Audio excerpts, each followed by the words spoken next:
আসসালামু আলাইকুম বন্ধুরা, আমি একটা জিনিস দেখাবো আপনাদেরকে। একটা টাইপিং সেন্টারিং করেছি, ঢালাই হচ্ছে। তো এটা খুব গুরুত্বপূর্ণ কাজ। এইসব সেন্টারিং সবাই করতে পারে না। এই সিট দেখছেন, লোহার সিট। এই লোহার সিট দিয়ে সেন্টারিং করেছি, খুব সহজ কাজ একদম। আর তক্তা বা বোর্ড দিয়ে মারে, তার করতে খুব সহজ কাজ এই লোহার সিট দিয়ে।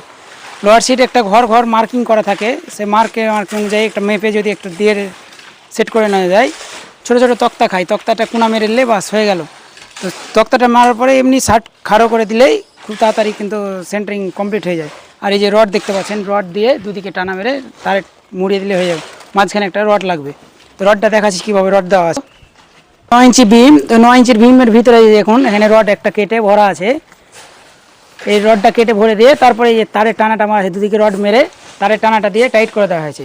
খুব শর্টকাটে কাজ হয় এই সিট সেন্টারিং, এই লোহার সিটের।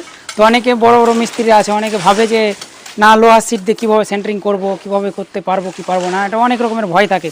তো এত তাড়াতাড়ি কাজ হয়, এত সহজ কাজ এসে লোহার সেন্টারিংয়ের। আর বোর্ড দিয়ে তক্তা দিয়ে জয়েন করো, মারো কাটো মারো, অনেক ঝামেলা। তার থেকে লোহার সিট দিয়ে যদি সেন্টারিং করেন তো খুব কাজও চিকন হয় বা কাজ খুব তাড়াতাড়ি হয়।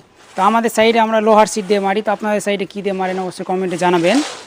তো এরপরে যে সাইডগুলো কাজ করবেন সেই সাইডগুলো লোহার সিট দিয়ে মারার চেষ্টা করবেন, খুব কাজ তাড়াতাড়ি হবে, খুব দ্রুত হবে, কাজও ভালো হবে। দেখতেই পাচ্ছেন আমার সাইডে সব ঢালাই করছে আজকে লেবার মিস্ত্রি। সব হয়ে গেল ঢালাই, হাফ হয়ে গেল আর হাফ বাকি আছে। তো সেন্টারিংটা কেমন হয়েছে অবশ্যই কমেন্ট করে জানাবেন। ধন্যবাদ সবাইকে।